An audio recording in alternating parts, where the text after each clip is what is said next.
মাহফিল করতে গেছে, আমার বিবি বলতেছে স্বামী আপনি প্রত্যেক দিন ওয়াজ করেন, জীবনে তো ওয়াজ শোনাইলেন না। মোবাইলে তো শোনোই। সরাসরি দেখা শোনা আর মোবাইলে শোনা। দেখুন ঠিক আছে চলো যাই। আমাদের পূর্বপাড়া গ্রামের পাশেই মাহফিল। বললাম যে তুমি একটা জুব্বা গায়ে দাও আর আমি একটা গায়ে দিলাম। আমাদের বোরখা লাগে না, বোঝেন না, জুব্বা গায়ে দিছি, 10-12টা জুব্বা আছে, সে একটা গায়ে দিলে আমি একটা গায়ে দিলাম। হাতে মোজা, পায়ে মোজা, মাথায় একটা দাগ না, আর কি বোরখা দরকার পড়ে। মাহফিলে গেছি যে আমি হুরের ওয়াজ করছি, এক একটা পুরুষকে 70টা করে হুর দিবি।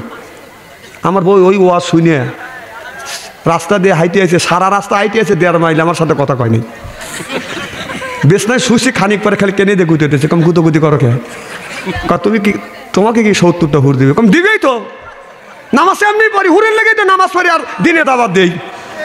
আর বউ চিন্তা করতেছে যদি 70টা করে হুর, এক একটা হুরের চেহারা 70 পাটা কাপড় পরবে, তা বাদেও তাদের রূপ যৌবন ডাকবে না। সুবহানাল্লাহ তো জোরে কর।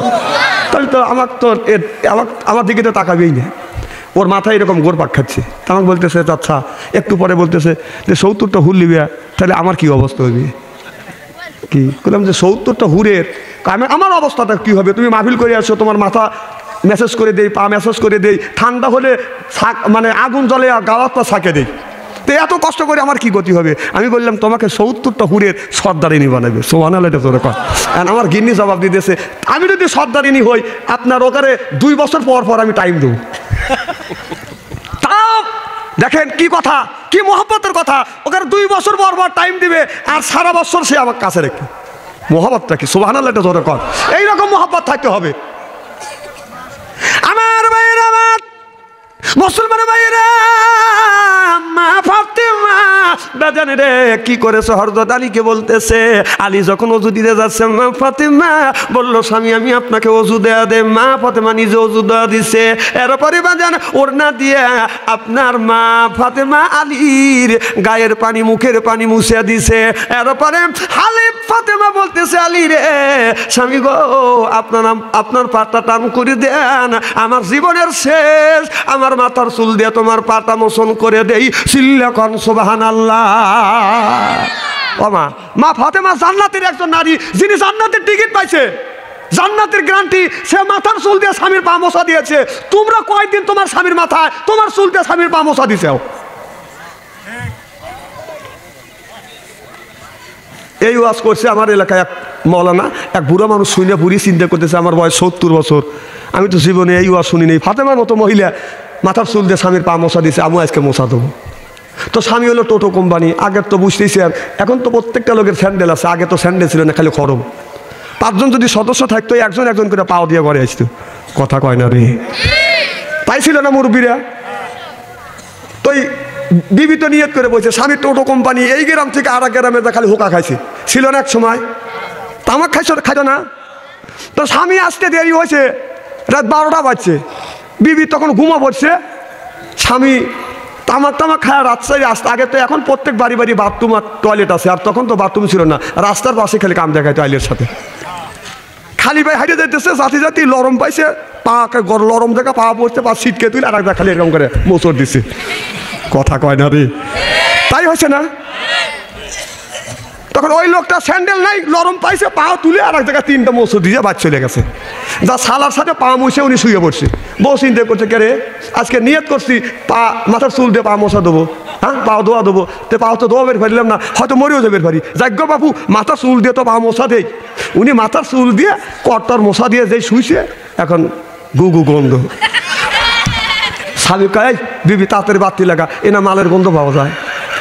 ল্যাম্পো বাতি লাগা, উঠে দেখা যায় না ছেলে সন্তান পায়খানা পেশাব করে নাই। কয় দেখি মালের গন্ধ পাওয়া যায়, মাল পাওয়া যায় না, ব্যাপার কি? আবার 2 জন শুইছে, আবার গন্ধ। আবার উঠে বাতি দিয়া একটা পরীক্ষা নিরীক্ষা করে দিয়েছে, না কোনো জায়গায় তো মাল পাওয়া যায় না। কয় মাল পাওয়া যায় না, কিন্তু মালের সেন্ট তো পাইতেছি। বউ আবার চুলটা টান করে শুইছে, উনি যে শুইছে চুল হাত পড়ছে চুলের উপরে, চুলের উপরে আটা আটা, চিন্তা করে আটা আটাকে আটা হাত দিয়ে আটা আটা আর লাগাছে। তখন করতেছে মাল পাইছি। কয় মাল কোথায়? কয় মাল তোমার চুলে। বাতি লাগা দেখা যায় মাল চুলে। চুলে চুলে আমার মাল থাকে, মাল তোমার পায়েও আছে।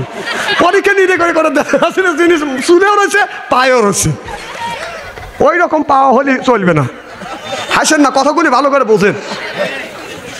পাইল ফোর আইসা দেশের ইজ্জত মাইরেছে, 12 বছরিয়া ছেলের কাছে মোবাইল ফোন হাতে হাতে 10 বছরিয়া মেয়ের কাছে, মোবাইল ফোন হাতে হাতে কানের কাছে ফোন লইয়া ভাই প্রেমের আলাপ করিতে আছে। কি শোনেন শোনেন, এই যে ভাইজান আজকে এখানে ওয়াজ হচ্ছে, সকালবেলা স্টলে কিন্তু তাফসির হবে, ডান হাত দিয়ে চা খাবে, বাম হাত দিয়ে সিগারেট টান দিয়ে করে কত হুজুর দেখলাম রে, ডুব দিল আর উঠলো না। একটা তো হুজুর শর্মা দেখিস নেই, খেলা কি সব গল্প হয় চা স্টলে। আর বর্তমান বাংলাদেশের কিছু কিছু বুড়ো এত বাজির পাজি, আসরের সময় নামাজ, আসরের নামাজ পড়ে না, চা চলে যায়, আসর চলে যায়, মাগরিব চলে যায়, ঈশা যায়, 5 ওয়াক্ত নামাজ পড়ে না, খালি কিবাত করে আর চা খায়, কিবাত করে আর চা খায়, কথা কয় না, কথা কয় না। কিছু কিছু বুড়ো এত খারাপের খারাপ।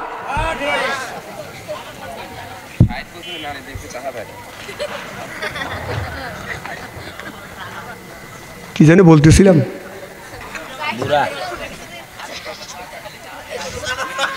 স্টলে বসে গল্প করে।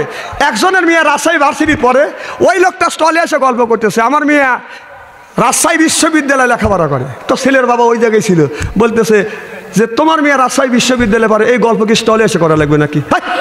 বেকুব, আমার ছেলেও তো ওই ভার্সিটি পড়ে, আমি তো গল্প করি না। ছেলের বাবার গল্প হচ্ছে না, ওই ছেলের বাবা গল্প করিয়ে পারতেছে না, মেয়ের বাবা দাদাওয়ালা উনি গল্প করতেছে। তার মেয়ের বাবা বলতেছে যে কি তোমার মেয়ে রাজশাহী ভার্সিটি পড়ে, আমার মেয়ে গ্রামের অনেকেরই মেয়ে আছে, সবাই কিন্তু ভার্সিটি পড়াতে পারে না, ঠেলা আছে। আমার মেয়ে রাজশাহী ভার্সিটি পড়ে, মাসে লাগে 10,000 টাকা। ছেলের বাবা বলতেছে তোমার মেয়ে রাজশাহী ভার্সিটি পড়ে, মাসে লাগে 10,000 টাকা, এই গল্প কি স্টলে এসে করা লাগবে নাকি? বেকুব, আমার ছেলে ওই ভার্সিটি পড়ে, মাসে লাগে 20,000 টাকা, আমি তো গল্প করি না। ছেলের বাবার গল্প হচ্ছে না, মেয়ের বাবা রেগে গেছে, বেটা গল্প করেন, আমার ধমক দেয়। কারণ মেয়ের বাবা বলতেছে যে তোমার ছেলে সেই ভার্সিটিতে, আমার মেয়েও সেই ভার্সিটি, তোমার মেয়ে সেই ক্লাসে, আমার মেয়েও সেই ক্লাসে, তা আমার মেয়ের লাগে মাসে 10,000 টাকা, আর তোর ছেলের মাসে 20,000 টাকা লাগে, কারণ কি? গাল গপ্পর টাকা পাও না। তার ছেলের বাবা বলতেছে এই ঠেলাই একটা কোপ বসা দে, যে তোমার মেয়ের মাসে 10,000 টাকা লাগে কারণ হলে এই, আর আমার ছেলের মাসে 20,000 টাকা লাগে কারণ হলে এই। তোর মেয়ের 10,000 টাকা লাগে কম লাগে, তোর মেয়ে যে মিস কল দেয়, আর আমার ছেলে যে ব্যাক কল করে, কথা কয় না, কথা কয় না, ইস্তেরি করে থুয়ে যাবে, ইস্তেরি করে থুয়ে যাবো। কিন্তু ওয়াশ করে সুদ পেলাম না, উঠছি মধ্যে রাইতে।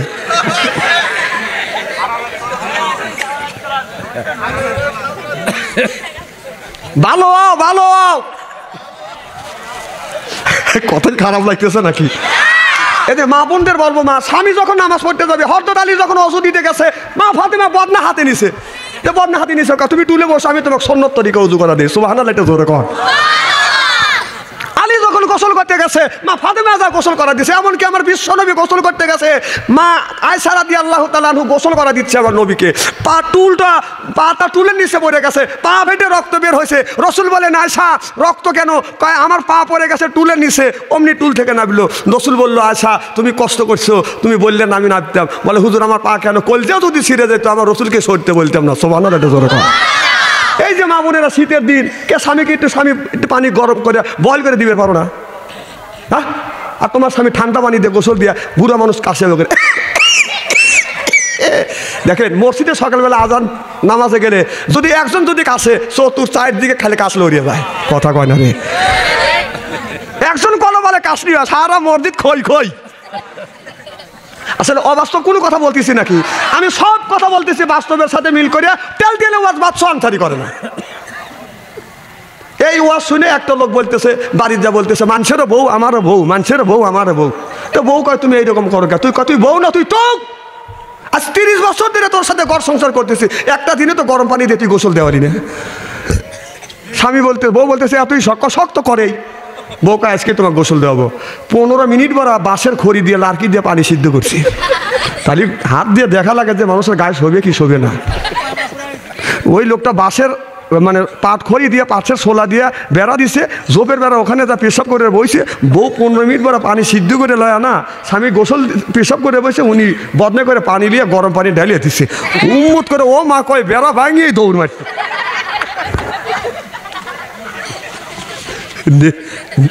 নেকি আছে, কিন্তু মানুষের জীবন মারি তো নেকি কামাই করা যাবে না। আর এক বদনা পানি তুলে করেছে, আইসো তোমার গোসল করা দিই। এদিকে তার কোন পিঠে চামড়া নাই, কয় তোর গোসলের পানি লাগবে না, আমার পিঠে চামড়া নাই। বউ এমন চালাকে চালাক চিন্তা করছে জীবনে জানি ও ভুল করে গরম পানি না চায়। না না, আপনাদের এলাকার মা বোনেরা খুবই ভালো আছে। আল্লাহর কাছে দোয়া করি, আল্লাহ মা বোনদের মা খাদিজার সাথে জান্নাত নসিব করে, আমিন কর। যাই ও বেহেশতে দিবিনি, ফাতেমার মতো স্বামীর সেবা না করি তুমি বেহেশতে যাবে চাও। আজকে মা বোনেরা নাই থেকে ওয়াশ করে দুধ পাঠিয়েছি, নইলে সাইতে আসছিল নি, স্বামী বলে নিয়ে যা বন্ধ করে দিবার কা বাচ্চা অন্তরে ওয়াশ। খুব খারাপ লাগতেছে নাকি আমার ভাইয়েরা, আমার মুসলমান ভাইয়েরা? এবার হরসতে আলী কবির রজনীতে যাইয়া বিবির ঘরে দরজায় নক করছে, অমনি দরজা খুলে দিছে, ডাকতে বলে স্বামী রে, ও বিবি রে, এই শিক্ষা তুমি কার কাছ থেকে নিয়েছো? বলে এই শিক্ষা নিয়েছি আমার মা খাদিজাতুল কুবরার কাছ থেকে।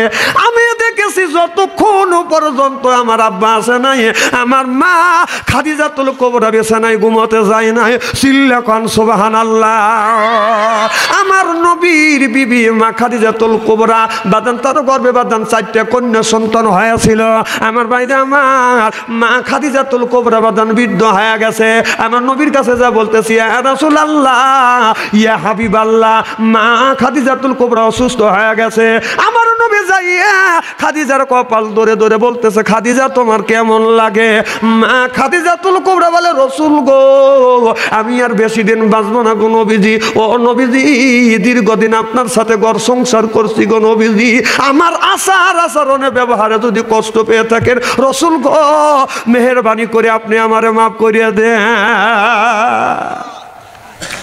আমার নবী খাদিজার কাছে যা বলে, খাদিজা এই জমিনে আমার মাও নাই বাবাও নাই। খাদিজা রে, মক্কার মানুষেরা আমারে দেখতে পারতো না, দূর দূর করে তাড়িয়ে দিত রে খাদিজা। ও খাদিজা, ওই সময় তোমার অর্থ সম্পদ তালা তালুক সব কিছু আমি নবী আমার কদমে তুমি কোরবান করে দিয়েছো। খাদিজা রে, আমার জন্য তোমার তালা তালুক অর্থ সম্পদ সব কিছু কোরবান করে দিয়েছো। ও খাদিজা, তুমি যা চাও আমি বিশ্ব নবী সব তোমারে দিয়ে দিব।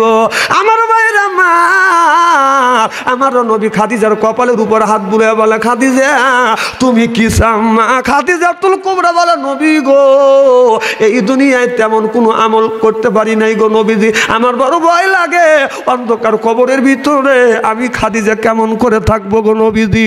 ও নবীজি, আমি খাদিজা যদি মারা যায়, আপনার গায়ের একটা কাপড়, গায়ের একটা জুব্বা আমার গায়ে দিবেন গো নবীজি। নবীজি গো, আপনার গায়ের জুব্বা, আপনার গায়ের কাপড় যদি আমার শরীরে থাকে, আমার মনে হয় কবর আমাকে চাপ দিবে না।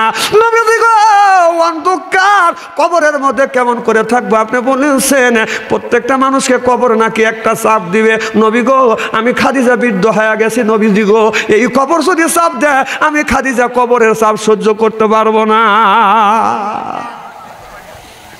নবীর বিবি খাদিজা কবরের চাপ দেখে ভয় পাচ্ছে। হুজুর, আমি খাদিজা কবরের সলজব দিতে পারবো না।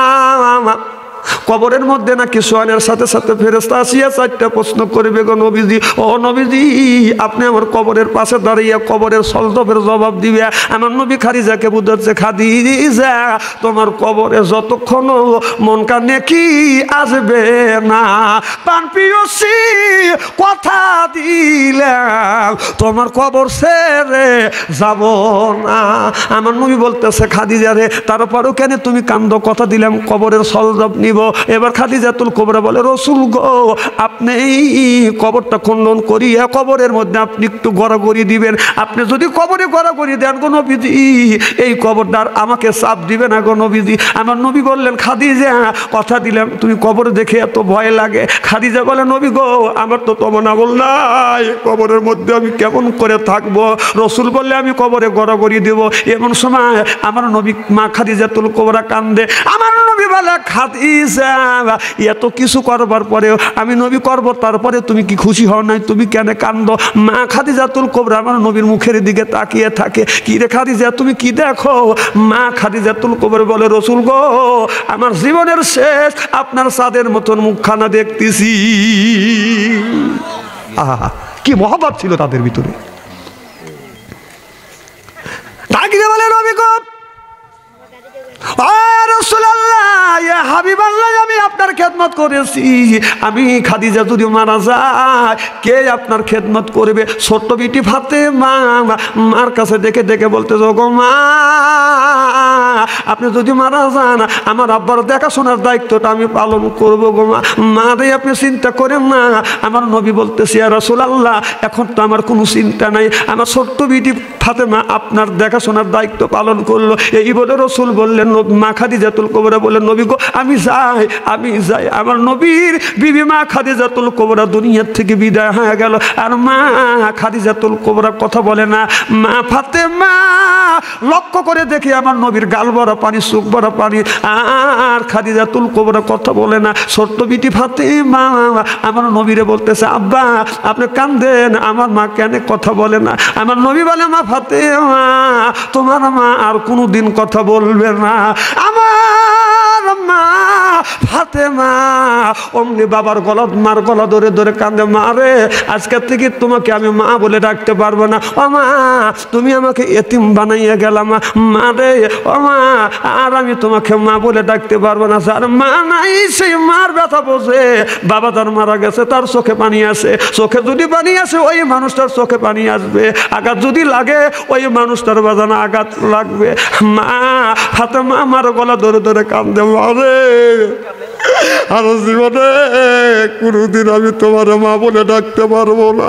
আমার নবী বলে মা ফাতেমা আজকের থেকে তুমি আমার জগতের মা হয়ে গেলা। মার ব্যথায় মা ফাতেমা কান্দে, আর আমরা মার ব্যথা কান্দি না। এই প্রজেক্টটা বন্ধ হয়ে গেছে, চলে গেলে এই প্রজেক্টর ব্যাটারি বদলাও, পড়ে গেল প্রজেক্টর ভাই আমার ভাইরা আমার এদিক তাকান, কোনো দিকে তাকান না, আমার দিকে তাকান। চোখের যদি পানি আসে ফালান।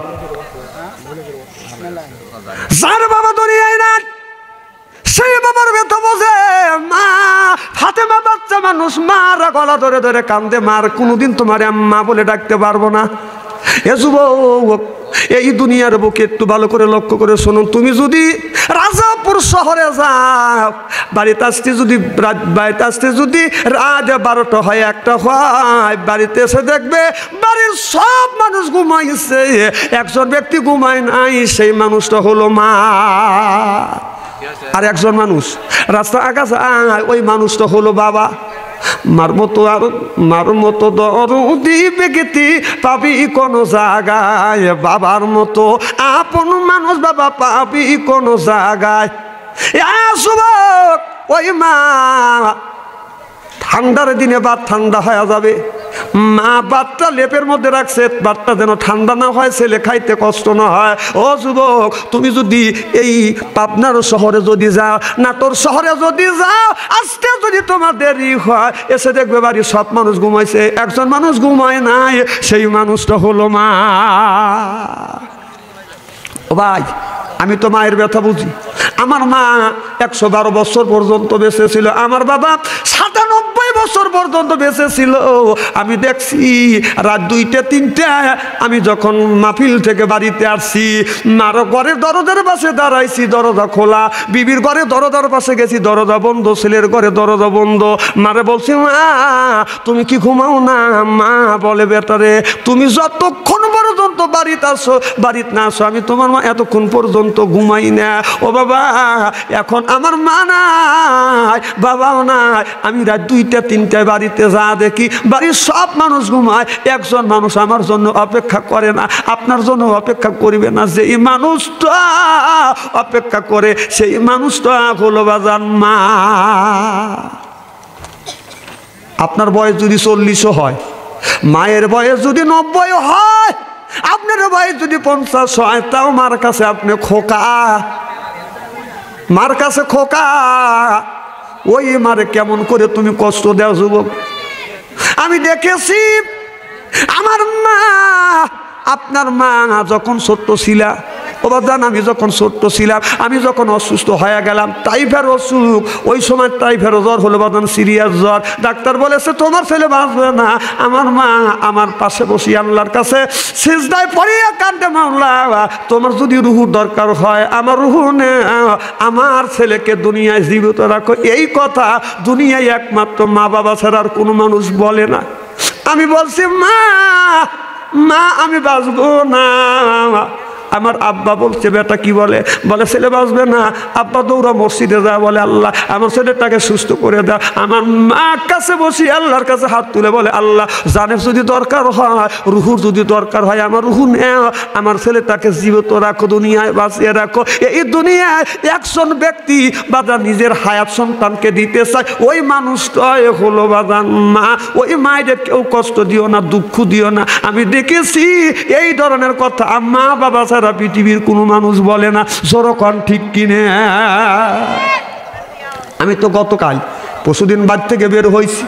আমি যখন আপনাদের এলাকা নাটোর রাজশাহী যখন মাহফিলে আসছি, মা যখন ছিল, মার কাছে দাঁড়াইছি, পায়ে পা রাখছি, হাতটাকে চুমা দিছি।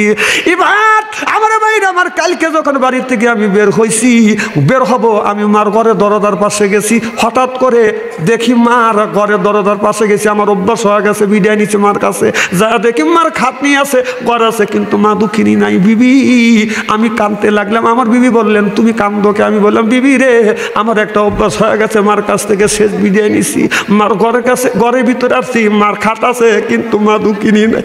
এ বিবি কার কাছ থেকে আমি বিদায় নিব? বাজারে আসতে কবরের পাশে দাঁড়াইয়া দোয়া করলাম, মারে ও মা, মার কবরের পাশে দাঁড়াইলাম, বাবার কবরের পাশে দাঁড়াইয়া বললাম মা তুমি তাই, আর তোমার কাছ থেকে আমি বিদায় নিতে পারলাম না। কত মানুষ বাড়ির থেকে বিদায় দেয়, মা বাবার মুখ দেখে। আজকে মা নাই, বাবা নাই, আমার বাবার মুখ দেখতে পারলাম না। যুবক এই যে শীতের দিনে আমার কবরে শুয়ে আছে, 5টা কাপড়, আর বাবা 3টে কাপড় নিয়ে ঘুমিয়ে আছে।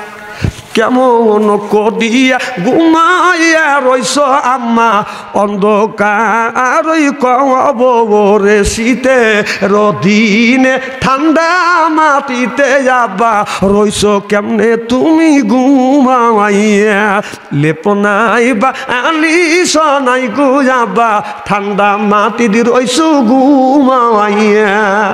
যুবক তোমার মা দুনিয়ায় না, আমায় বাবা দুনিয়ায় নাই। ওই মা লক্ষ লক্ষ টাকার সম্পদ রাখিয়া, ওই বাবা লক্ষ লক্ষ টাকার সম্পদ রাখিয়া, মা মাত্র 5টা কাপড় নিয়ে বাদান শুয়ে আছে, বাবা মাত্র 3টে কাপড় নিয়ে বাদান ঘুমিয়ে আছে।